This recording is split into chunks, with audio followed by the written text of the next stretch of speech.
Piste 5, déployer ses antennes, déployer les antennes. Et là, on va beaucoup parler de ce qu'on appelle avec Samy la réceptivité. Pourquoi? Parce que quand on est un peu en mode automatique, en mode routine, eh bien, on n'est pas tellement réceptif aux choses. On avance, voilà, on a l'impression de déjà connaître et on avance et bon, voilà, on n'est pas forcément attentif. Donc l'idée, c'est d'être capable de vraiment déployer ces antennes pour être lucide et réceptif à la fois des messages qui nous viennent de l'intérieur, c'est-à-dire, ben voilà, c'est quoi mes pensées par rapport à cette situation, c'est quoi, dans quelle émotion je suis là maintenant face à cette situation, et puis c'est quoi mon ressenti par rapport à cette situation, comment réagit mon corps, qu'est-ce que ça vient me dire, est-ce que c'est serré, fermé, contracté, ou est-ce que c'est détendu, ouvert et prêt à aller explorer. Et donc, il y a aussi ça, et puis il y a aussi les signes extérieurs qu'on va avoir. Tiens, à un moment, tout va bien, il y a des choses qui arrivent, et puis tiens, tout d'un coup, ça s'arrête. Qu'est-ce que j'ai peut-être changé en moi qui fait que tout d'un coup, ça s'arrête? Qu'est-ce que j'ai peut-être, mais même ça peut être subtil, hein. Peut-être que mon énergie a juste changé un petit peu, peut-être qu'il y a un petit doute qui est venu s'installer, tout d'un coup, tiens, c'est un peu moins fluide. Donc, cette réceptivité de lien entre cet intérieur et cet extérieur, ça va permettre justement de corriger et d'être capable d'avancer sur le bon chemin, et, comme je vous disais tout à l'heure, et d'avoir cette agilité. L'agilité ne peut pas être si vous n'êtes pas lucide et parfaitement réceptif à ce qui arrive. Et il y a un élément, une petite expérience que j'ai envie de vous faire là, ça ne va pas durer longtemps, mais c'est cette qualité d'attention, c'est-à-dire, c'est quoi l'attention? C'est quoi l'attention vraiment? Comment être attentif? Alors, est-ce qu'il faut juste être focalisé sur un point ou est-ce qu'il faut avoir une vision large?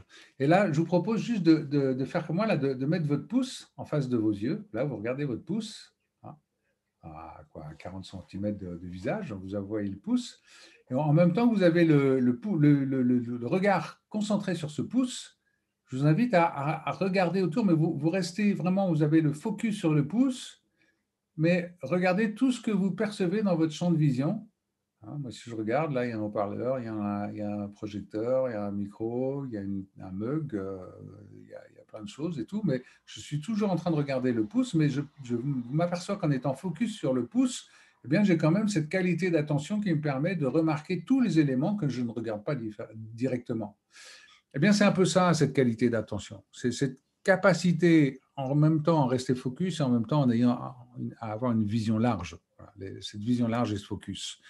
Et j'ai envie de dire, à travers tout ce que vous allez vivre comme expérience, déployer ces antennes, c'est aussi vérifier que vous êtes toujours authentique. Authentique avec vous, authentique avec vous, authentique avec les autres. Parce que de mon point de vue, à partir du moment où on commence à mentir, on commence à ne pas être authentique, eh bien, ça veut dire qu'il y a quelque chose qui n'est pas...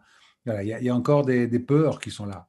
Il y a la peur de ne pas y arriver, peur enfin, je sais pas, mais bon, mentir, se mentir à soi ou mentir aux autres, c'est juste un signe que vous n'êtes pas aligné.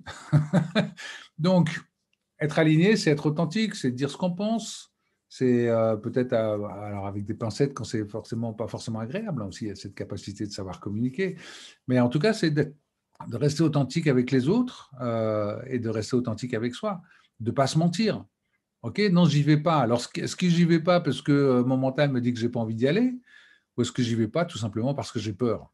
Ça, c'est le genre de questions qu'on peut se poser. Et si je suis vraiment authentique avec moi, je vais peut-être m'apercevoir que j'ai des peurs qui sont là et qui me font penser que je n'ai pas envie d'y aller. Mais en fait, non, si je me visualise la situation atteinte, ah waouh, c'est chouette.